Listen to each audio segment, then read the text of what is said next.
Mic on.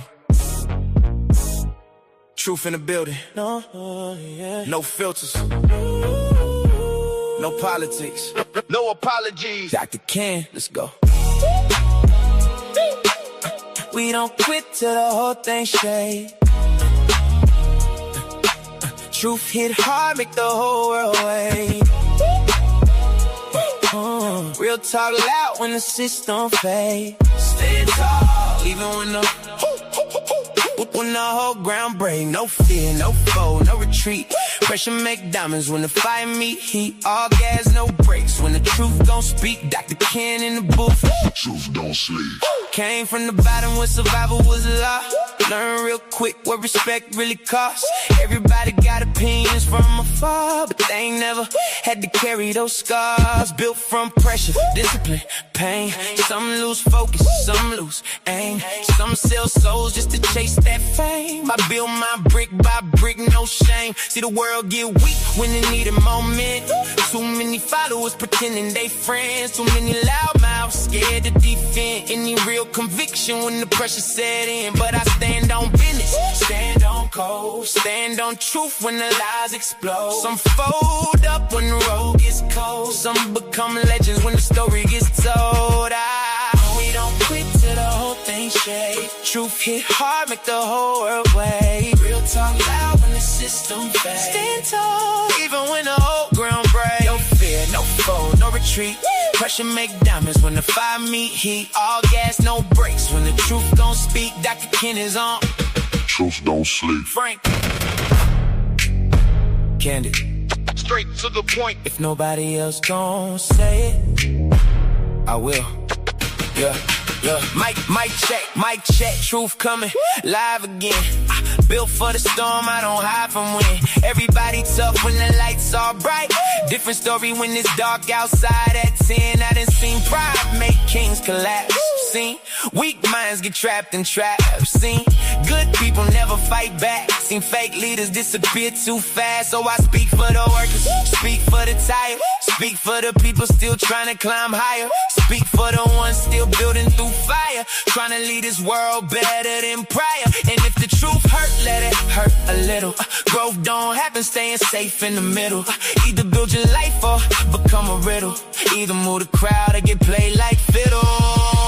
We don't quit till the whole thing shake. Truth hit hard, make the whole world wait. Real talk loud when the system fades. Stand tall, even when the whole ground break. No fear, no foe, no retreat. Pressure make diamonds when the fire meet heat. All gas, no brakes. When the truth gon' speak, Dr. Ken in the booth. Truth don't sleep. Dr. Ken's truth. Frank, Dr. Ken's truth. Dr. Ken's truth. Dr. Ken's truth. Frank, candid. Straight to the point, to the point. Are we done yet? Good afternoon and welcome. I'm Dr. Ken Harris and welcome to Dr. Ken's Truth. We are heard here Monday through Thursday at 4 o'clock Central Time right here on YouTube, Facebook, LinkedIn, maybe Instagram, but definitely YouTube. So if you want to just go there and click the notification bell, make sure you subscribe and follow. And every time I show up, you'll get a notification that'll say, hey, he's here. If you want to support the show, we are ad free. So at this time. So if you want to support the show, two things you can do. Number one, go to drkenswag.printify.me. That's in the scroll and check out some swag. And if you like something, you buy it. That kind of supports me. One piece can support me for a whole year. The other thing is tell somebody. You know, I put clips on social media every now and then. All you got to do is, forward it, repost it, let people know I am here. But let me go back and hit the study hall, because that's what we call folks. Study hall is my chat where everybody comes in and decides they want to do whatever they do. So let me see who's up in here. First, acknowledges Babar because he actually showed up on time today, which is like shocking to me. I also want to say what's up to Kwanda, who's the who's what title did we give you? What title did we give you, Quanda? What title you want? Has it changed since we came over here? I know you're the hall monitor, but you need a higher title. You need a higher title. So somebody put in what's the title for Quanda? We need a new title so we can say what's up. By the way, Kathleen was here. She beat everybody rainy days and Mondays. So it's kind of it came and went. I was looking for the hailstorm and the 80-mile-an-hour wind. Maybe that's coming later. I don't know. Maybe that's coming later. Hey, what's up, Todd? Todd said, thought it was going to be a special guest appearance on Friday. Todd, remember your back was hurting? Mine was too. I've been on 6 airplanes in 14 days. My back is killing me, but it's much better now. Put some heat on it. Everything's great. But when you got to sit up in a seat like this for 1, 2, 3, 4, 5, 6, 7, 8, 9, 10, 11, 12, 13, 14, 15, 16, for 18 hours total over 14 days. It's no bueno. Not good at all. So I'm here. I rested Friday. It was great. Sir Chance, hey, what's up? How's it going? I see RN Gwanda. Good evening, Dr. Ken and Study Hall. Okay, appreciate that. Dr. Boomer Ken, do you have a problem with me being a baby boomer? You got a problem? Come see me. You know where I be at. What's up, Sincere? How's it going? Hope everything is good. You on the road or you rolling? Hey, what's up, Willie? SE, hey, she made it back. And of course, I harassed Babar. I talked about Babar, but I'm always harassed Babar. That's just how it is. Todd said I had to give him a hard time, Quanda. Wow. Not really a city girl. What's going on? Are you off work yet? Or are you listening secretly with an earbud on? I don't know. Quanda said, exactly, Todd. Get that same energy. Then he'll say we picking on him. Well, I forgot to cry. Oh, wait a minute. I can't cry. Anyway, so I've been kicking around some stuff over the weekend. And ironically, I came across a quote or book or something. I heard it on a podcast somewhere, and it kind of clicked that some things we need to do as a community to make sure we can sustain what we have. Outside of politics, outside of religion, outside of our day-to-day lives, there's some things we can do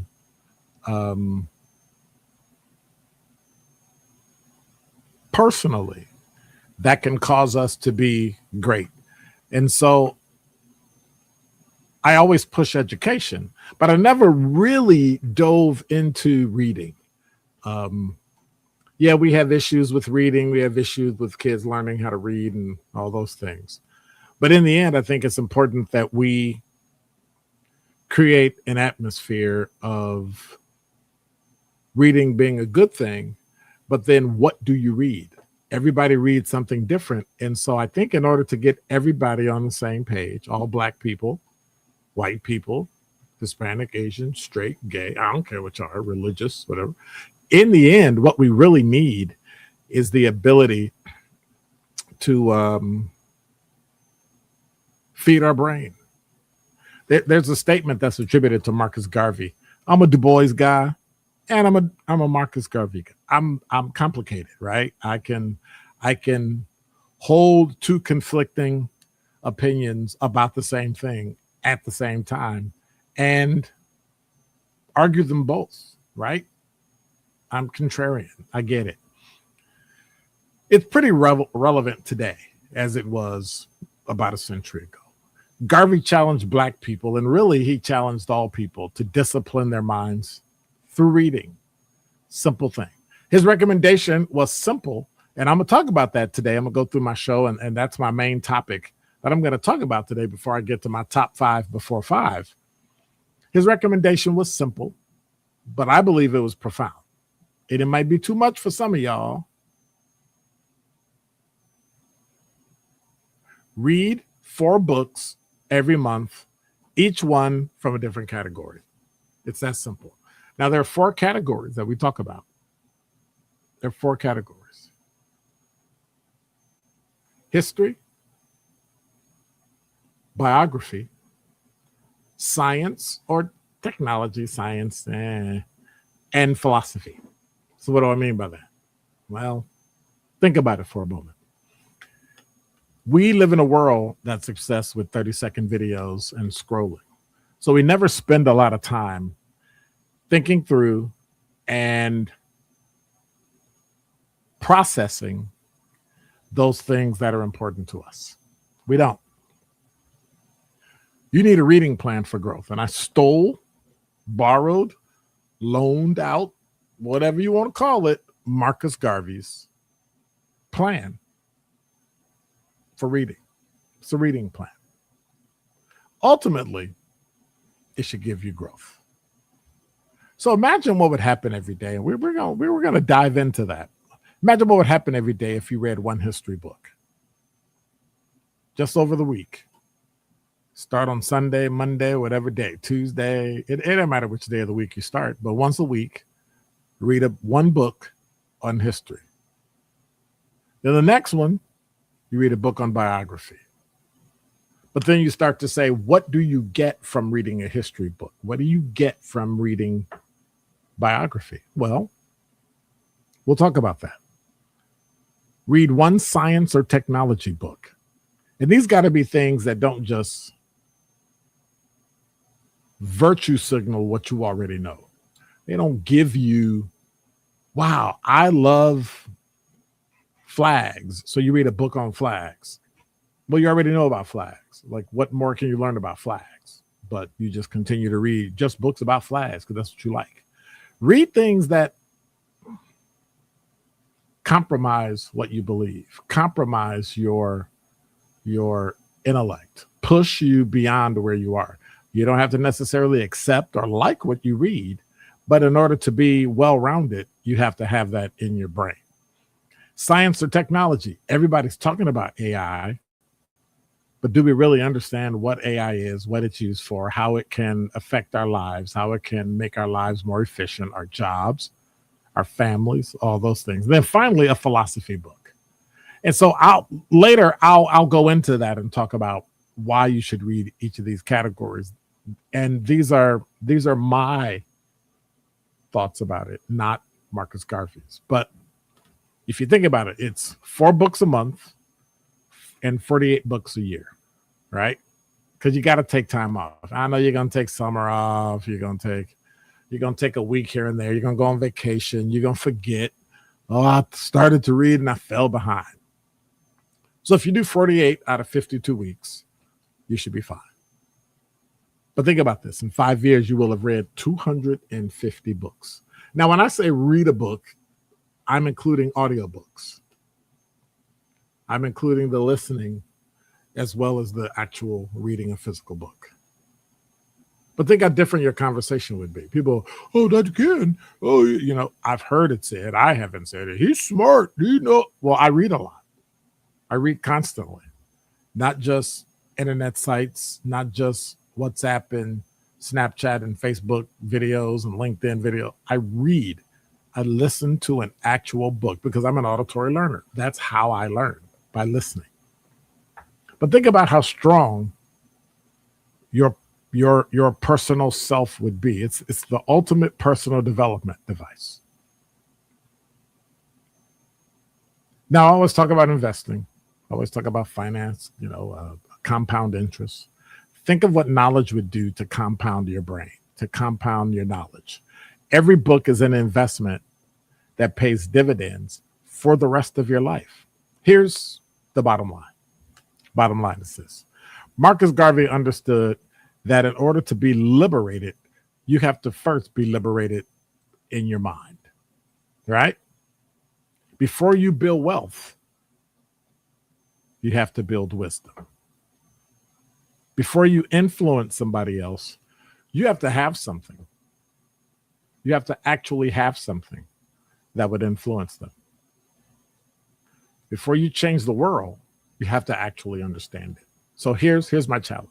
Here's my challenge. right? And I'm talking to myself because I love YouTube and Prime and Acorn and BritBox, and Apple TV, Netflix. No. I love it. I love TV. I'm a boomer. But turn off the TV. Watch it an hour later or an hour earlier. Record your show so you don't have to waste your time. You can just go watch what you want to watch and be done. Put the phone down. 20 minutes a day, 30 minutes a day. Replace the scrolling and be intentional in your reading. The key to it is pursuing knowledge with a purpose, because the person you become in 5 years from now will largely be determined by what's in your mind. There's a writer, Charlie Tremendous Jones. You may not have heard of him, but you might want to check him on Wikipedia, Google him. He said, you will be the same person in 5 years you are today, except for the people you meet and the books you read. What's that called? I call it freedom.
He's back. You're listening to Dr. Ken's Truth. I'm your host, Dr. Ken Harrison. We've been talking about Marcus Garvey today. We're going to dive in, but first let me check the YouTube chat and see what kind of nonsense you all have been talking about. Y'all was harassing me earlier. Hey, what's up, Jasmine? Jasmine made it today. What's up? What's up? Todd, well, should we let him off the hook? Yeah, whatever. Not really a city girl. Did she answer me earlier? I know she said, hey, what's up? And I asked her, was she working or not?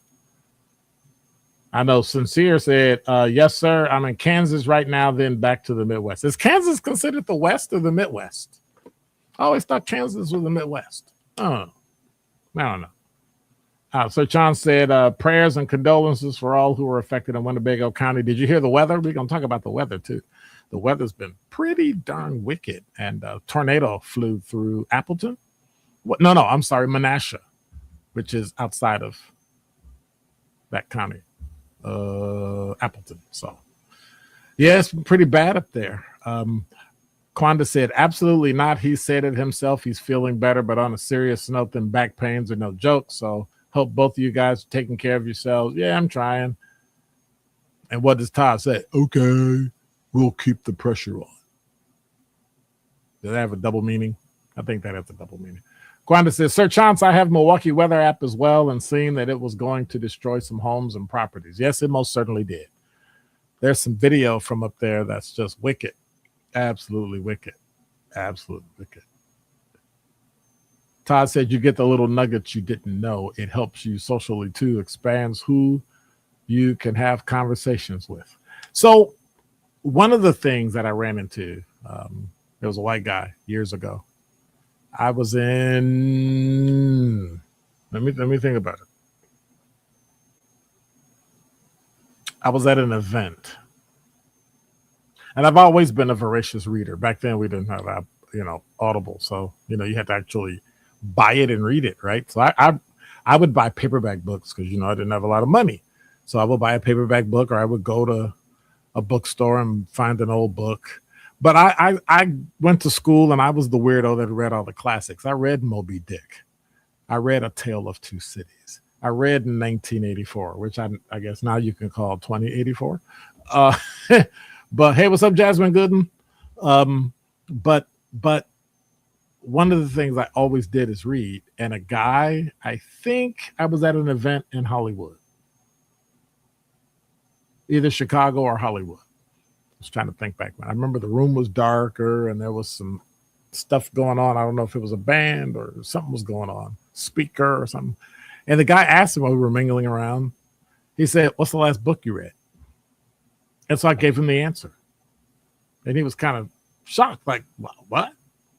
And I'm thinking to myself, is this your approach of how you approach Black people or something? Or you just thought I didn't know how to read or what? Or you thought you were schooling me? Sometimes people make an assumption, so they think they're schooling you on something and you already know it. So you pander. Oh, wow, okay. That's not me. So I gave him the name of the book and he said, "Wow, that's impressive." And I said, "Why is it impressive that someone reads?" He said, "Because one, most people don't read. Two, it's a great conversation starter. Because then if they haven't read a book recently, you can tell them about the book you read." And I thought about that and I said, wow, that's great. I have never not had a conversation starter by virtue of simply asking a person, "What was the last book you read?" So I thought that was pretty cool. So Marcus Garvey, he said there each month you should read 4 books. Each week, pick a topic, pick an area, pick a genre. First genre is history. Second one is biography. Third one is science or technology. And fourth one is philosophy. But why do we read those? Why do we bother to read a book? Well, let's talk about the fact that reading is fundamental if you want freedom. Before you think as a slave, before you think about freedom, you have to think about what you're going to do. It starts in your mind. Every activity, every thought, right or wrong, some of us process a little different than other people, but everything starts with your mind. What you feed into your mind is going to give you the fuel you need for intellect. So for history, I would say for identity. History tells you who you are before someone else tells you who you should be. Read books about Black people, books about being Irish, books about being Italian. Read books. And if you don't know your history, you're forced to borrow someone else's narrative. That has been our issue here in America. And because Blacks come from so many different, I was about to say colonies, so many different countries in Africa, so many different tribes in Africa. One, I think it's important that you do your DNA through African ancestry. And I'm not promoting them, and I don't have sponsors for the show, through African ancestry, so that you can know what tribe you're from and what region. But if we don't do that, you become vulnerable to misinformation, stereotypes, manipulation, people telling you what history was when it wasn't. We do a lot, and I don't understand it why, but white people tend to, and I'm speaking in general about this particular point, but then again, I can't because I know specific people who've done it. They eschew anything that reflects negatively on America. But America, as you know, we call it a Christian nation, but it's not. We'll get into that later. History gives you context. It teaches you that your challenges are rarely unique. Somebody else has been through it before, and that people have overcome obstacles you're going through right now. History doesn't capture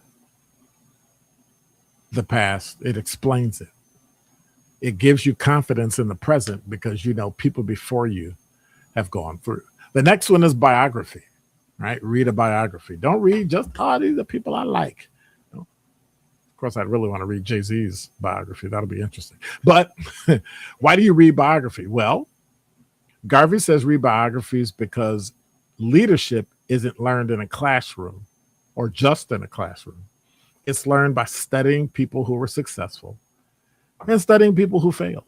We can learn as much from the Northern general that won the Civil War than we can from the Southern general that lost it. We can learn about Frederick Douglass and Madam C.J. Walker and Colin Powell and Barack Obama, Katherine Johnson, all that. Entrepreneurs and inventors and military leaders and educators and just ordinary people who did extraordinary things, and then ordinary people who lived through extraordinary times, and just ordinary people who were ordinary. Learning what people went through a biography teaches you resilience. Remind us that no successful person had a straight line to greatness.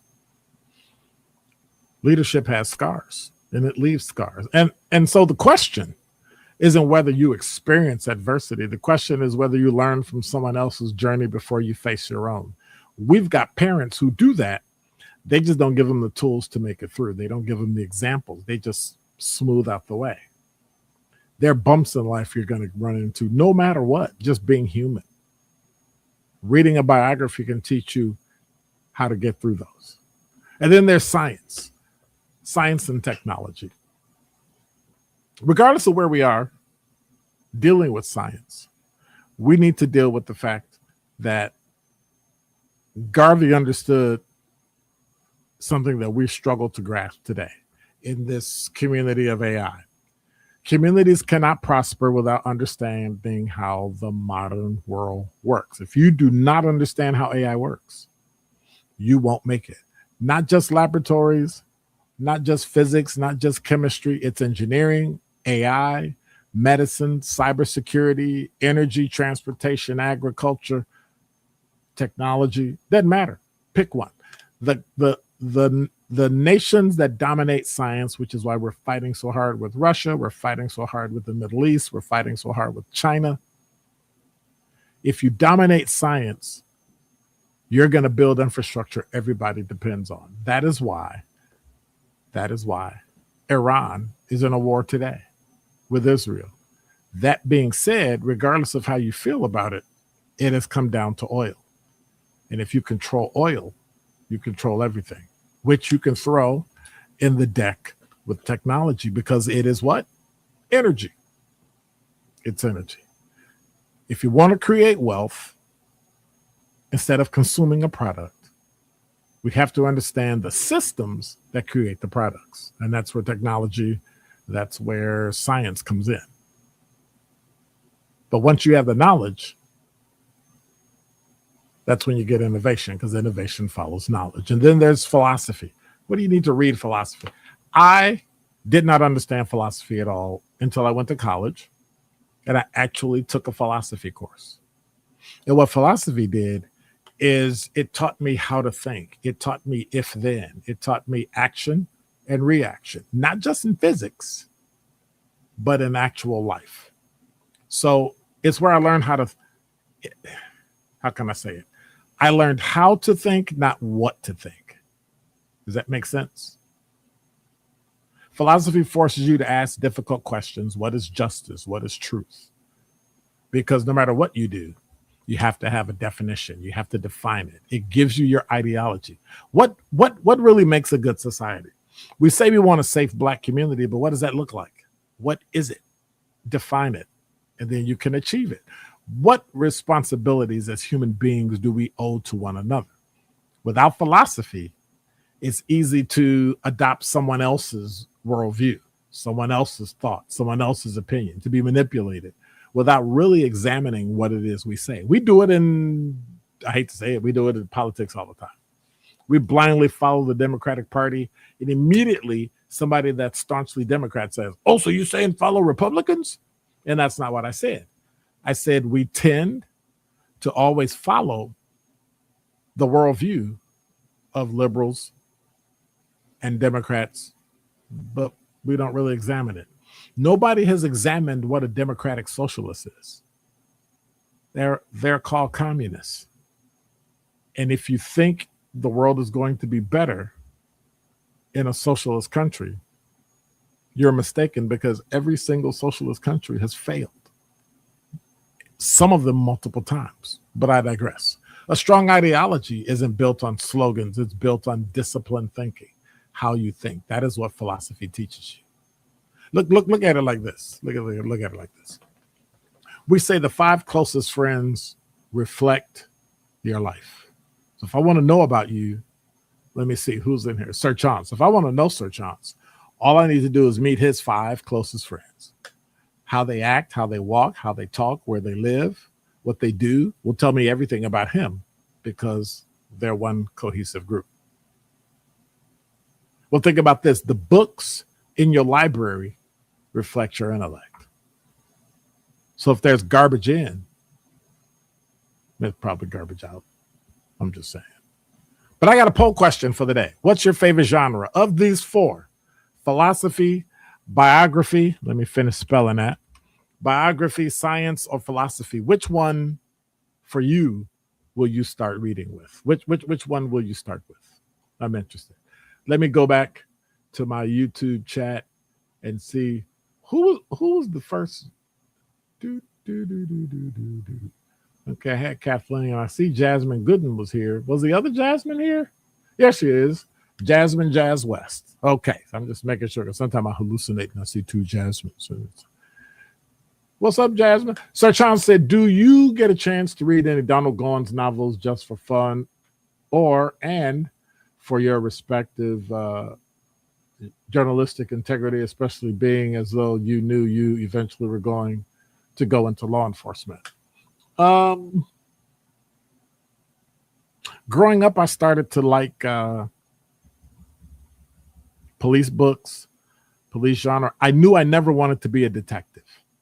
I knew if I was going to be a police officer, go into law enforcement, I wanted to be on the ground, boots on the ground, helping people directly, making sure I can control and direct their lives, and really be a servant to all people. And that's one of the things that drove me to it. I did read Donald Goines books growing up. Yes, I did. If you're a boomer, you read Donald Goines growing up. I'm just saying, if you haven't read Donald Goines, you might want to go back and read Donald Goines. An absolutely prolific writer. And how the words in a book can caress your soul, can make you think all sorts of things. I was extremely poor growing up. I was extremely poor. And so I didn't travel. The first airplane ride I took, I visited a friend in 1985, 86 in Los Angeles. They lived in Santa Monica. That was the first time. I was 26 years old. It was the first time I ever got on an airplane. I was terrified, but I digress. There's so many things books can give you because you're then able to be where they're talking about. And so and I think that's why I'm so enamored with Canadian TV and BritBox and Acorn from Ireland and Scotland and Great Britain, because it's a different country and I can be there through the books, watching, listening, that type of thing. So for me, it's very important. Jasmine Gooden said, being a detective is hard and sad at times. No, I don't do it, so I can't really speak to it. I believe the hardest job in law enforcement is a patrol officer because you have to be a jack of all trades. Put it like this. When the last time you heard, and it's been a while, of a detective being charged with, well, I guess we can use flock cameras. But anyway, when was the last time you heard of a detective being charged and going to jail or getting fired or getting suspended? Why? Because I believe, it's just me, and I know some people from MPD and law enforcement around the country are going to get upset, but it's a closed society. You know, you got a couple of hundred people who are considered, we're the thinking cops. Well, whatever. Do I have a bias against them? No, because I have friends that are detectives, and I think that it is a much needed place. But the bread and butter of every single police department are the people that are on the ground, the men and women that are doing the work each and every day. But I didn't learn that. I thought about it. And I always thought detectives were like the greatest thing because I read all those books and all the TV shows, NYPD Blue and SUV and all that, only to find out later the people that help you the most when you call 911, it's a uniformed police officer. Well, I'm just saying. Jasmine West said, I'm here, just not feeling well. Uh-oh, what's wrong? What's going on? Jasmine Gooden said, I feel like they quit a lot from stress, but I don't know. They really don't. I mean, think about it. You wear a shirt, tie, and jacket to work every day. You drive around in an unmarked car. You sit in an office. You write reports. Is it that easy? No. One of the reasons it's not that easy is because they see all of the felonies and they like patrol officers. And really, they're no different. It's just a different function. Their function is to investigate after the fact. Our function is to go before, to try to make everything right. And it's just different. Both are sorely needed all over the country. And so if it's within your or your family's understanding and compassion, consider being a police officer, because we complain about the police, but then we don't want our family members to become cops. So how do you fix it? We complain about education, but nobody wants to go into education to educate the next generation of kids and workers and entrepreneurs and great people and raise up the next Elon Musk, raise up the next, Bill Gates. But instead, we'd rather do that. So we keep telling our kids, be an engineer, be a medical doctor, be a lawyer, be a dentist, and meanwhile, one of the reasons all those professions are so great is because of the people that teach. But you know what they had to do? They had to read a book. And everything they learned outside of that instructor was in a book.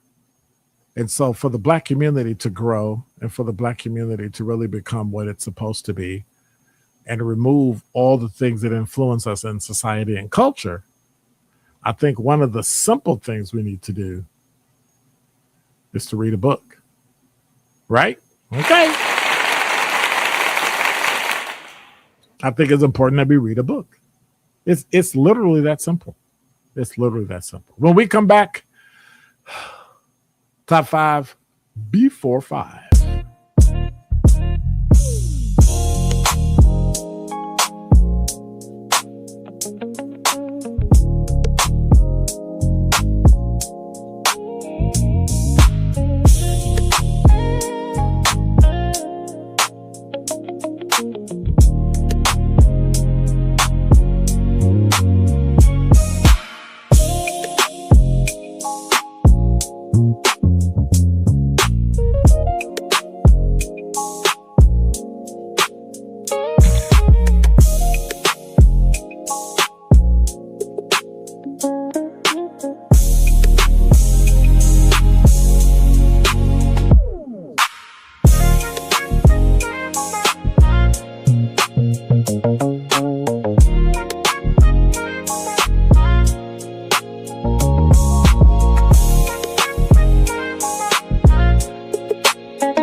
We're back. Thanks for listening. Thanks for viewing. Thanks for watching Dr. Ken's Truth. We're live on YouTube every Monday through Thursday at 4 o'clock Central Time. We're also on LinkedIn and Facebook, sometimes on IG. So it just depends on how I feel. If I feel like typing out all that stuff. So I want to say thanks for being here. Let me hit the chat before we go. Let me see. Not before we go. Before we go to top 5 before 5. Jasmine Gooden said, actually, don't be an engineer. The money for college FAFSA isn't there anymore. I would challenge that by saying one thing. Struggling and paying for college is one thing. Being in debt for college is one thing. But when you want to graduate and have a degree in what you want, paying for as much of it as from yourself. That didn't come out right. Paying for as much of it by yourself dictates you get to choose what you do. And I think that part people miss. We just want to get everything for free. Well, that's cute when you want to be a socialist, but somebody has to pay for it. And if the university is going to pay for it, the university might tell you that's great, but the only money we have is for this major.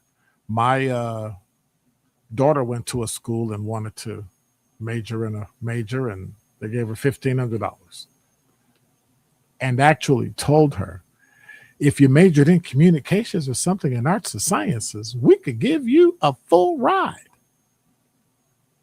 And I thought to myself, and this is me, so you're talking yourself out of supporting a student by putting them in a major where you know they won't make as much money. Made absolutely no sense at all. None. But that's what universities do. So you have to be careful of them too. Let me check the YouTube chat. And so don't let your babies grow up to be cowboys. Okay, Todd, you're showing your boomer status. Jasmine Gooden replied, I don't know if the loans would be proper. I had loan debt, but it was all student loans. Now I would not know how someone in my situation would be able to go. I depend heavily on all FAFSA loans to get through. That's true. Some people did. And it's weird because many times we don't read those FAFSA loans. And we find out we could have done things like work study. I don't know, they probably call it something different. Get a part-time job on campus that would pay towards your tuition. All sorts of things we could have done. Or watch this. You ready? Go to school part-time and then work part-time.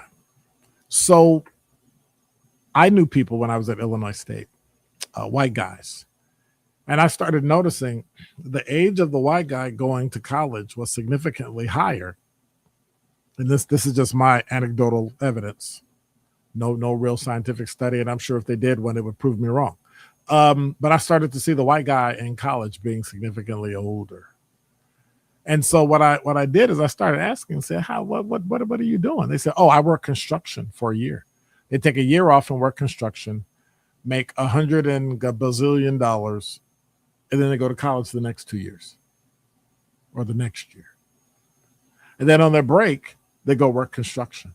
And they would make a boatload of money and pay for college themselves. And they graduated at, 19, 21, 23, 25. They'd graduate somewhere around 27, 28 years old, zero debt, significant experience in construction, and they're going into engineering. So they got jobs in areas at a base level, a worker bee, and graduated with a degree and 8 years of experience working in a field. 4 years experience working in a field. Think about that. Those are one of the ways that we can get around this whole loan thing. I think I might have touched something off. Jasmine said, okay, let me jump. Jasmine said, my mom was denied all the loans. Probably made too much money. And they had Parent Plus loans at the time, and we did that for a moment. We kind of cheated. We paid half. My daughter got a scholarship eventually when she went to a new school. They paid half. And then they stopped Plus loans. Under the guise, and I think it was under the Obama administration, they said it was causing people too much debt. So few people, some people struggled with it, right? Some people had, the default rate, I don't know what it was, but it must have been enough to make Congress notice and take action on it. But at some point, you just jacked every middle class and upper middle class family that lived in that space where they made too much money but not enough money. So I just found that interesting. Sean said, growing up poor, well, did you ever make sugar and syrup sandwiches, use water in your cereal in place of milk that was unavailable, government cheese and everything? What is farina versus cream of wheat? First of all, we couldn't afford cream of wheat. Yes, we got government cheese. We were on welfare and we have food stamps.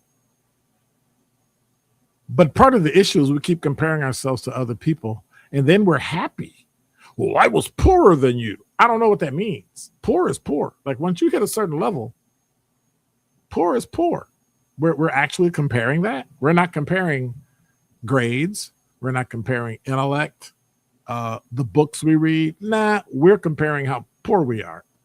Sir Chance, you wait till I see you. Kwanda said, guess who made the honor roll? So watch this. First of all, this is for Kwanda because we want to say congratulations. And then we're going to do this. Wasn't you supposed to? Okay, that was my thing. Congratulations. That is absolutely phenomenal. It's also expected. Just do the best. Just do the best. But really, the whole point is to finish because you already have a job. You finish your RN, BSN completion, and then you will be a Kwanda, I'm not going to say your last name, RN BSN. That's great. That is what I would expect from you. And that is the greatness that is in you. And you see that. Sincere sees that. And I think that's wonderful. I think that is one of those things that every single Black person needs to find and do. If it's an associate's degree, if it's a 4-year degree, if it's a certification, if you're a welder, if you're an auto mechanic, whatever it is, make sure you do it and make sure you get it, because I think that's one of the most important things in life that we can do. So congratulations. Everybody in the YouTube chat, make sure you congratulate Kwanda. Jasmine Good say, yep, I did all that. I was making $8.25 an hour.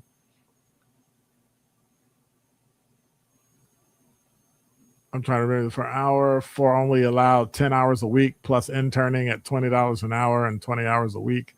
I definitely get it. Yep. She said, but it took me 7 years, but I did it. There's only one correction I would want to make to that, Jasmine. Drop the but. It should say it took me 20 years. I did it. Because you did. Todd said, I fall back on the job if you lose yours. Jasmine said, nope, we was poor. Like her loans, I had to get them. He said, literally, it was madness. I had a parent plus loan in my name. Wow. Interesting. She said, powdered milk. And then she said, powdered milk is awful. Yes, it is. I'm trying to think if I ever had powdered milk. I think I had it once. It tastes like white water. It tastes like white water. It's like you were drinking it and you thought, oh, that looks like milk. And then you drink it and it's like, it tastes like water. It was trash. Jasmine say, I wasn't poor. I was po. I was po. SC said, congratulations, Kwanda. That's right. Way to go. Way to go. Then everybody's congratulating her. That's great. Keep it up. And you're going to hit a few bumps. You're going to trip and fall. So at that point, you need to just stand up, brush yourself off, dust yourself off, put a Band-Aid on whatever happened and move forward. Because you will literally hate yourself if you don't finish. But I know you'll finish. Life's going to happen and you'll still finish because you'll be great. You will be great. I know it. I know it. I know it.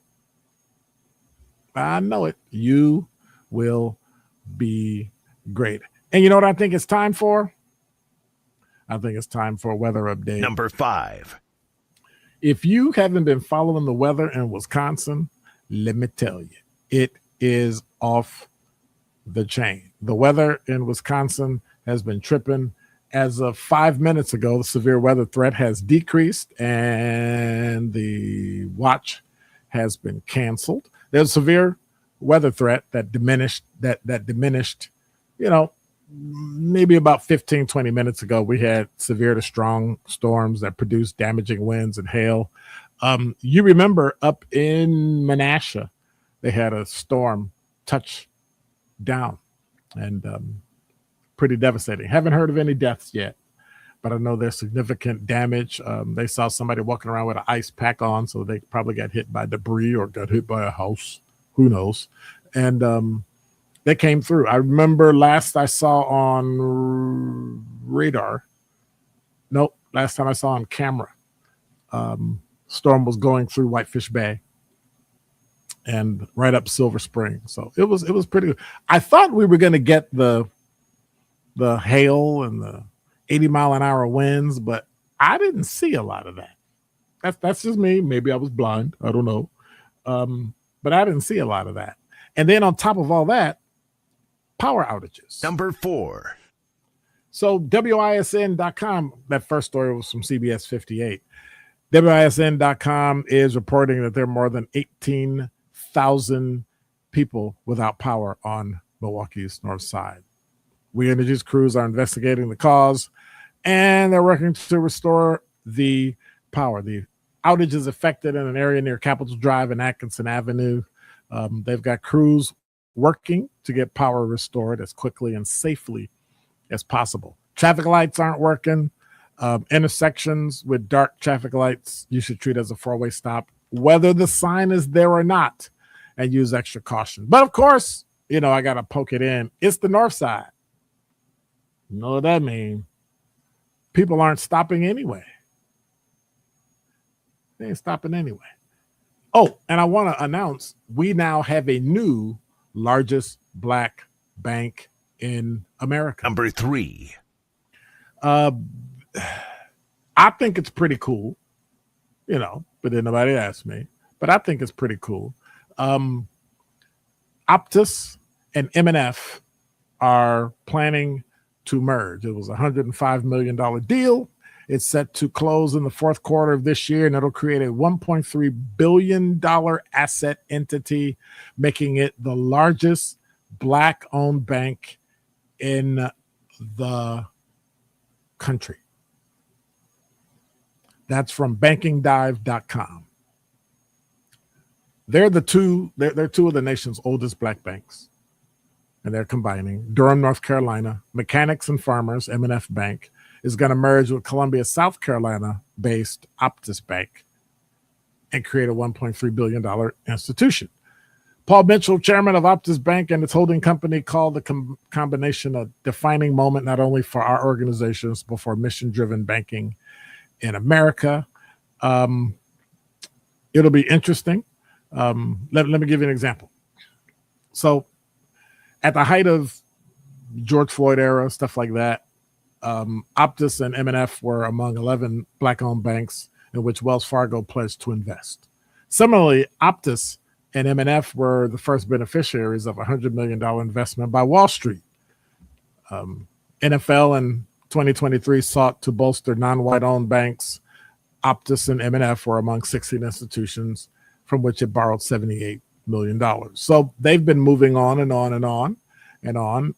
And I want to congratulate Mr. Sills, who is going to be the new CEO of that entity. So I want to say congratulations to him. And if you didn't know it, politics are still going on in Wisconsin. Number 2. This from Fox6Now.com. Okay, wait a minute. I just missed it. There it is. All right. Fox6Now.com has a great story. Socialist Democrats. We talked about that earlier. Socialist Democrats. Still don't know what that is. Socialist Democrats lead the Wisconsin gubernatorial primary, but the poll misses the shakeup. Let me tell you about the story. Democratic primary for Wisconsin governor has undergone an 11th hour shakeup as one of the top 3 contenders drops out 4 weeks before the race. Candidate who just dropped out is now back in. So it's just confusing. I don't understand what it is, but we go back and forth and back and forth. They've got a show, Open Record. Carl and Brian are joined on Fox 6 News with political reporter Jason Calvi, and they talk about the fallout from the financial irregularities by the Sarah Rodriguez campaign. They also have the director of Marquette University Law School poll, who just released new numbers gathered in the midst of the turmoil. And you can probably just throw it out because it won't matter, because who's in the poll? All the people who are gone. So if they're gone, is your poll right? Well, don't fear.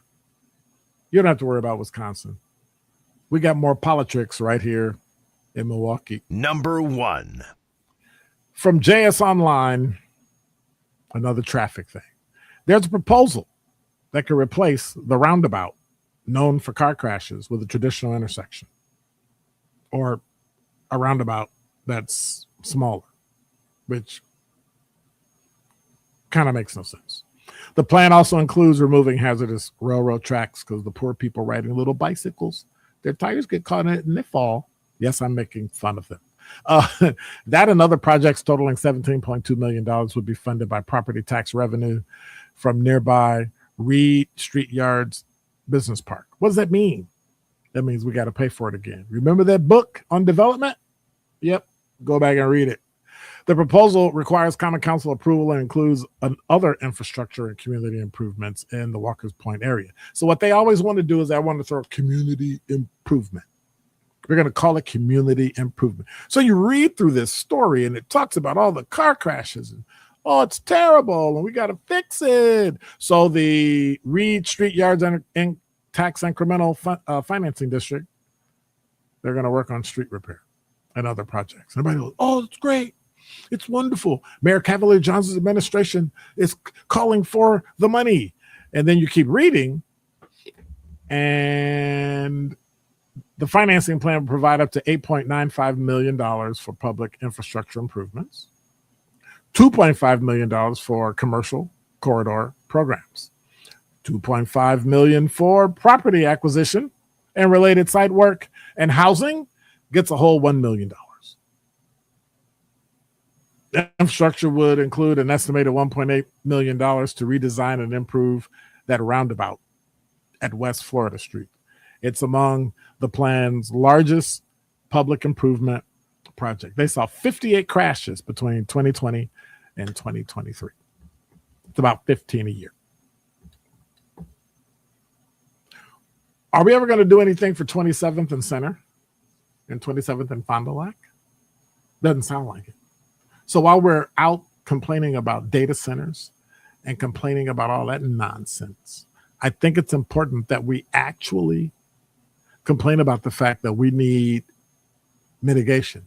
They throw little bump outs and little plastic like things on the north side. They're rebuilding an entire roundabout in the middle of nowhere. Does that even make sense? Of course it makes sense because it's Milwaukee. That's the kind of thing that they do. They screw over the north side and then slide out, and we get nothing. As usual, though. And we also don't complain about anything as well. So I'm just saying. That's my top 5 before 5, even though it's 4:59. So I made it. Let me check out the chat. Everybody congratulated Kwanda.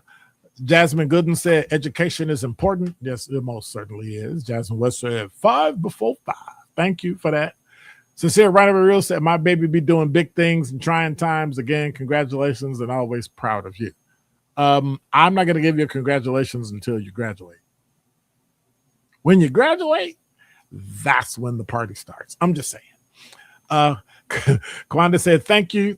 Thanks, my heart. I don't know how to read that, but anyway, I'm a boomer. Your support means more than you know, and the way you push me to keep pressing forward, even in trying times. I appreciate you for all you do for us. Absolutely. I think she's talking to me. I'm going to take that because it's my chat. I'm just saying. It's important that we encourage each other and kick each other when we're down. Kick them up.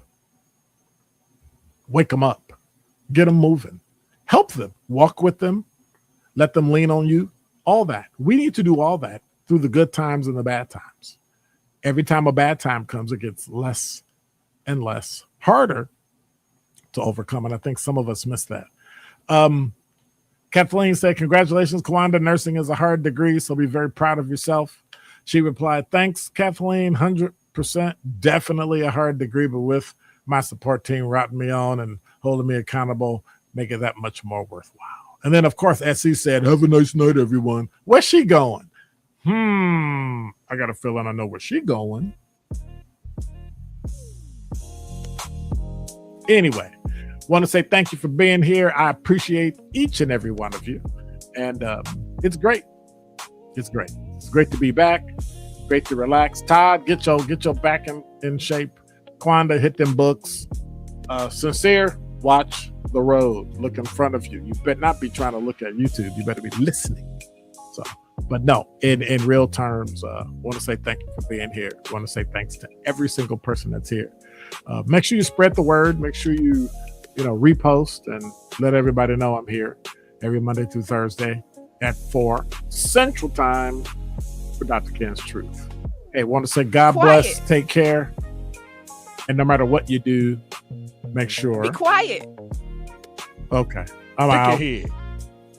That was for Todd. I'm just saying. Have a great one.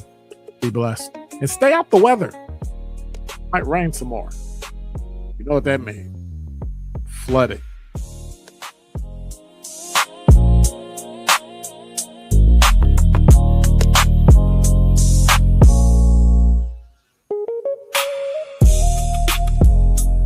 And thanks for that. Who was that? Who said, where's the poll? Todd. So, your favorite book genre? Philosophy, 34%. History, 22%. Biography, because I didn't put the Y in, 22%. And science, 22%. Looks like philosophy won. Outstanding. Quanda, of course, said, yes, philosophy. That's what's up. So I want to say thanks again. And this is for Quanda. And it's for everybody in the chat. I want to say thanks for being here. God bless. I'm out.